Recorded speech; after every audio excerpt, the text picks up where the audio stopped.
যে যখনই ক্ষমতা চায় সে তার নিজের মতামতটা অন্যের পর চাপিয়ে দিতে চায়, জিম্মি করে রাখতে চায়।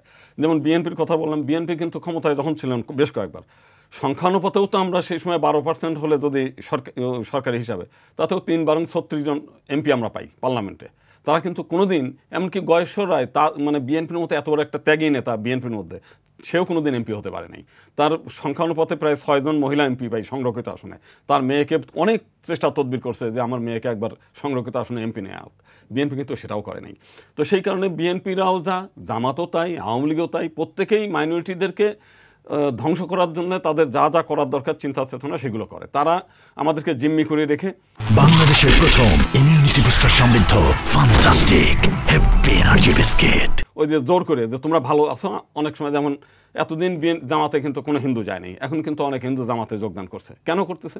ওই এলাকার মধ্যে ওরা মনে করতেছে যদি জামাতের একটা প্রভাবশালী নেতা আছে, যদি আমরা একটু অন্যরকম করি, আমি ব্যবসা করতে পারবো না, আমার মেয়ে চাকরি করে, সে চাকরিটা থাকবে না, এই করে মানে বাধ্য হয়ে তাদেরকে এইভাবে চলতে হয়।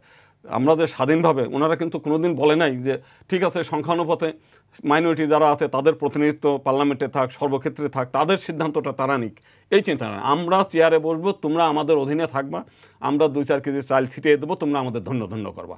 এই একই মানসিকতা জামাত, বিএনপি, আওয়ামী লীগ সবার।